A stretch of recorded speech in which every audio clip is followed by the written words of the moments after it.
ഇപ്പൊ ക്യാമ്പ് അംഗങ്ങൾ 33,313 എന്ന് പറഞ്ഞ അതിലധികമായി.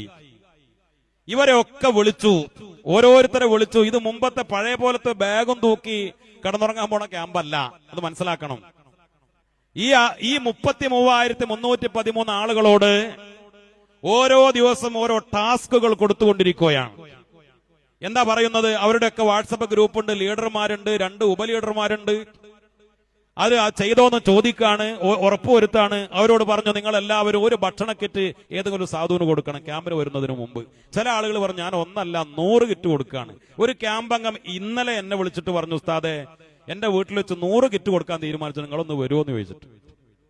ഒരു നിർദ്ദേശം കിട്ടിയത് 33,313 ആളുകള് ഒരു 10 റുപ്യയുടെ, ഇനിയിപ്പോ ഒരു കഴിവില്ലാത്തവനാണെങ്കിൽ 10 റുപ്യക്ക് എന്തെങ്കിലും വാങ്ങിക്കൊടുക്കാലോ, അല്ലെ 100 രൂപയുടെ എത്രയാ കഴിയാ ഒരു ഭക്ഷണ കിറ്റ് ഒരു സാധുവിന് കൊടുക്കണം. സ്വതക്കയുടെ സുന്നത്തുകളൊക്കെ പാലിച്ചു കൊടുക്കണം. അതൊക്കെ ഫേസ്ബുക്കിൽ ഫോട്ടോ വിടാനല്ല. രണ്ടാമത്തെ ഒരു ടാസ്ക് പറഞ്ഞു, ഏതെങ്കിലും ഒരു രോഗിയെ സന്ദർശിക്കണം, രോഗസന്ദർശനത്തിന്റെ മര്യാദകളൊക്കെ പാലിക്കണം. ഇന്നലെ പറഞ്ഞു, സയ്യിദ് ഹൈദർ അലി ശിഹാബ് തങ്ങളുടെ ആണ്ടിന്റെ ദിവസമാണ് ഇന്നലെ. അള്ളാഹു മഹാനുഭാവന്റെ ദറജ ഉയർത്തി കൊടുക്കട്ടെ. നമ്മുടെ നേതാവ് 10 കൊല്ലം മുമ്പ് 100ാം വാർഷികം പ്രഖ്യാപിച്ച ആറ്റപ്പൂ, ആ ആറ്റപ്പൂവിന്റെ ഹദ്റത്തിലേക്ക് 33,313 ആളുകൾ ഓരോ യാസീൻ ഓതണം. വെറുതെ വാട്സപ്പിൽ വോയിസ് വിടലല്ല, അത് ഓതി എന്ന് ഉറപ്പുവരുത്തുകയാണ് അവരുടെ മെന്റർമാർ, ലീഡർമാർ. ഇന്ന് കൊടുത്ത ടാസ്ക് എന്താണ്? വിദ്യാഭ്യാസ രംഗത്ത് ഏതെങ്കിലും ഒരു കുട്ടിക്ക് ഒരു പാഠപുസ്തകം വാങ്ങിക്കൊടുക്കണം, അല്ലെങ്കിൽ ഒരു ബാഗ് വാങ്ങിക്കൊടുക്കണം, അല്ലെങ്കിൽ മദ്രസയിലെ പാഠപുസ്തകം, അല്ലെങ്കിൽ സ്കൂളിലെ പാഠപുസ്തകം. വിദ്യാഭ്യാസ രംഗത്ത് എന്തെങ്കിലും ഒന്നും കഴിയാത്ത ഒരു പെൻസിലെങ്കിലും വാങ്ങിക്കൊടുക്കണം. ഇങ്ങനെയുള്ള ഓരോ ടാസ്കുകൾ കൊടുക്കുകയാണ്. ഇവര് അവിടെ വന്ന് ഇൻഷാ അല്ലാഹ് തഹജ്ജുദ് നിസ്കരിക്കും, വിത്ർ നിസ്കരിക്കും, ദുഹാ നിസ്കരിക്കും.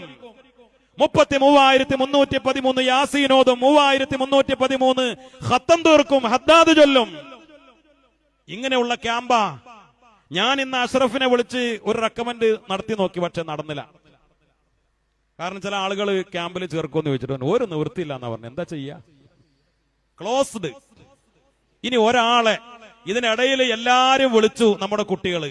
അപ്പൊ ചിലതൊക്കെ രോഗാണ്, ഉമ്മാക്ക് സുഖമല്ല, എനിക്ക് വരാൻ കഴിയില്ല എന്ന് പറഞ്ഞു. അങ്ങനെ 2000 വേക്കൻസി വന്നു. ആ 2000 ആളുകളെ വെയിറ്റ് ലിസ്റ്റ് എടുത്തു, പൂർത്തിയായി.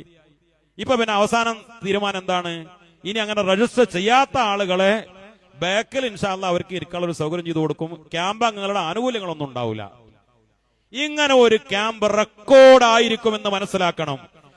ഒരുപക്ഷെ ഗിന്നസ് ബുക്കിന് അപേക്ഷ കൊടുത്താൽ 3 ദിവസം റെസിഡൻഷ്യൽ ക്യാമ്പ് ലോകത്ത് നടന്നത് ഇത്രയേറെ ആളുകൾ പങ്കെടുത്ത ക്യാമ്പ് ഉണ്ടായിട്ടില്ല. പിന്നെ സമസ്ത പിന്നെ അതിനൊന്നും അപേക്ഷ കൊടുക്കാറില്ല.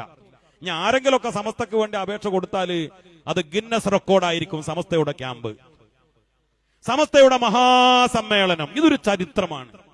ഒരു കാര്യം നമുക്ക് ബോധ്യപ്പെട്ടു, സയ്യിദുൽ ഉലമയുടെ യാത്രയിൽ ആരായിരുന്നു ആ സദസ്സില്?